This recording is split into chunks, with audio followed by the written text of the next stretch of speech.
Hello there, Chaz here, and I have a new house. Check it out. A pretty neat place, right? And to celebrate a new house, I've been given a housewarming gift. This would appear to be the Burke coffee table. I'm assuming it's Burke because of that umlaut. And it appears the Turkish waltz is playing in the background, Turkish march, I can't remember. I hope I don't get a copyright ID claim for that. So let me just go ahead and see if I can put this together. Just snap that in place. Same with that. And that. And last but not least. Almost. Fingertoppskänsla. There we go.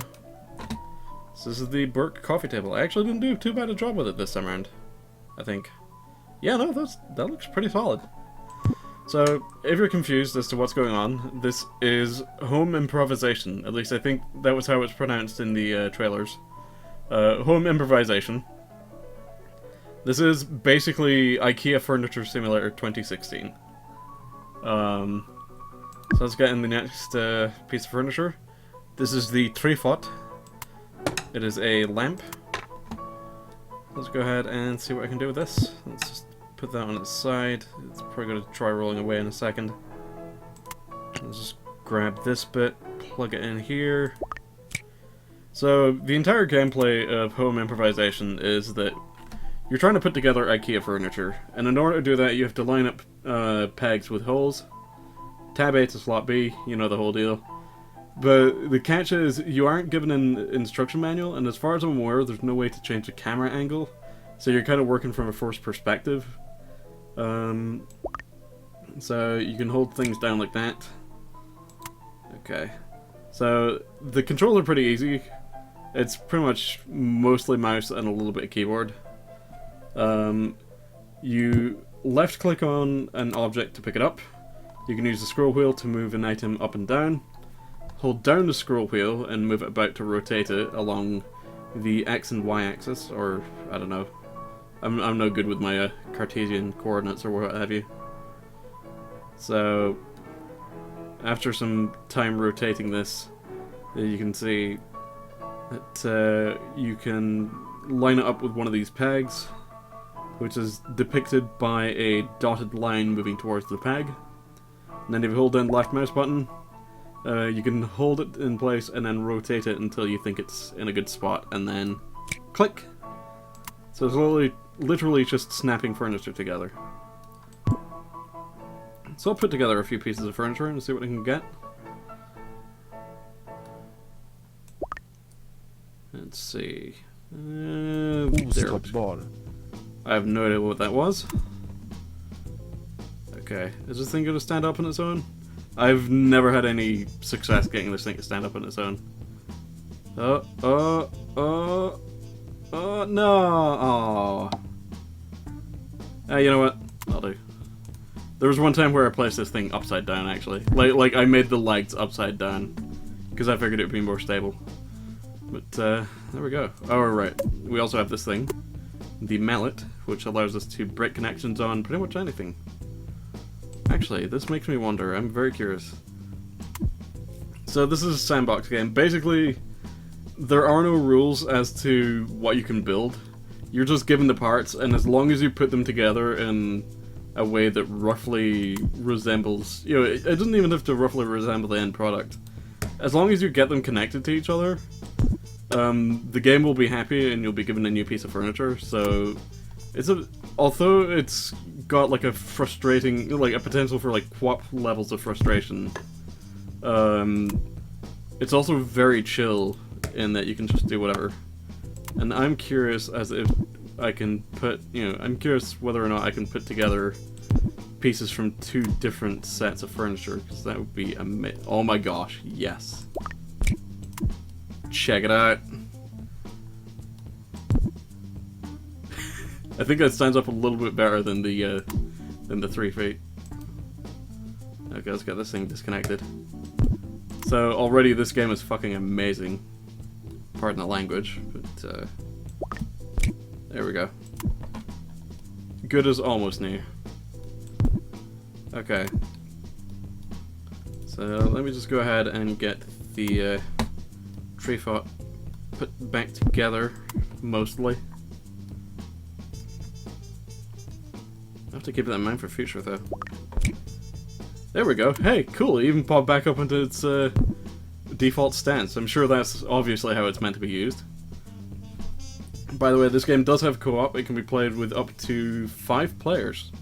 It even has HTC Vive support if you have that kind of stuff. I can neither afford it, nor do I have any room like this. You know, I don't have the room for VR in my house. Anyway, enough rambling. It's time to come on Fahua Gods. I said come on Fahua Gods.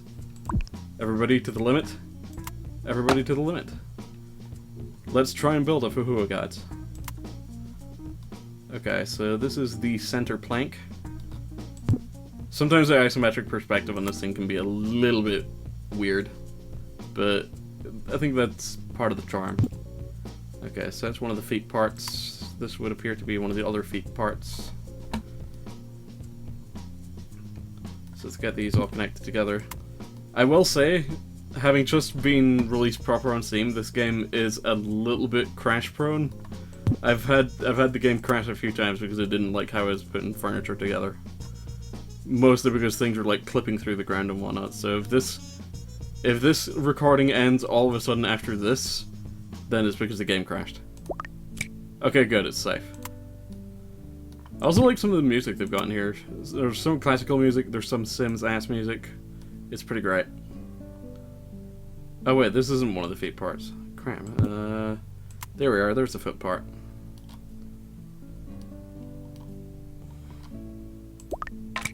Hey, there we go. It behaved this time. It didn't crash.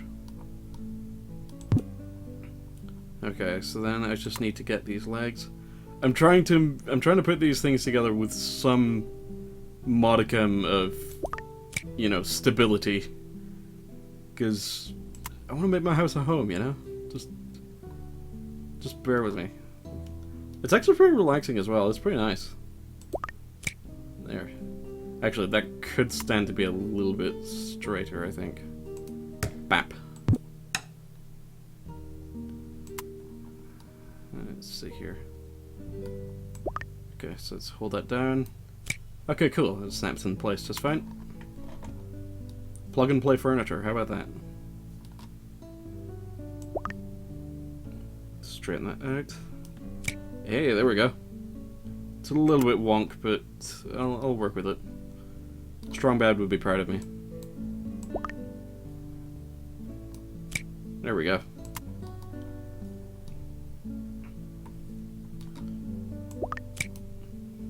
This part's easy because there's no need to rotate anything.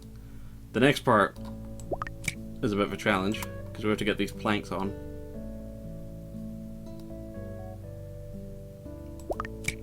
And you can see that it's not always easy to get those planks on properly. I think I have to sever the other connection as well. Bap. Come on.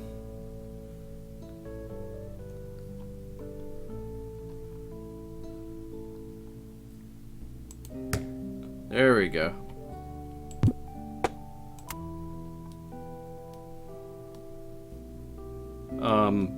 It now occurs to me that I probably put that part on upside down. Hang on a sec.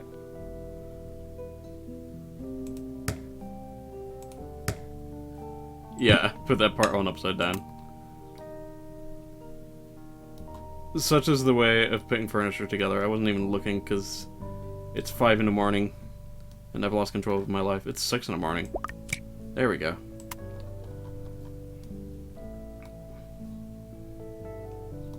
Okay, so let's rotate that. Okay, cool.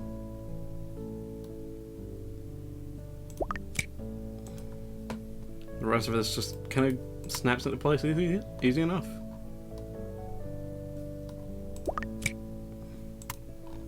And one more. Vacker. I think the game's just called me a wanker. I'm not sure. Let's put that over there. And let's see what's in next, but I'm probably not going to be putting it together. This is just a quick showcase video that's 10 minutes long. Ah yes, this is the V-Class chair. So I'm not going to be looking at this just yet. We can maybe save that for a future video if I decide to co-op. So thank you for watching. I hope you've enjoyed watching me put together some bizarre furniture. And I shall see you in the next video that I do, whenever that is. Catch you later.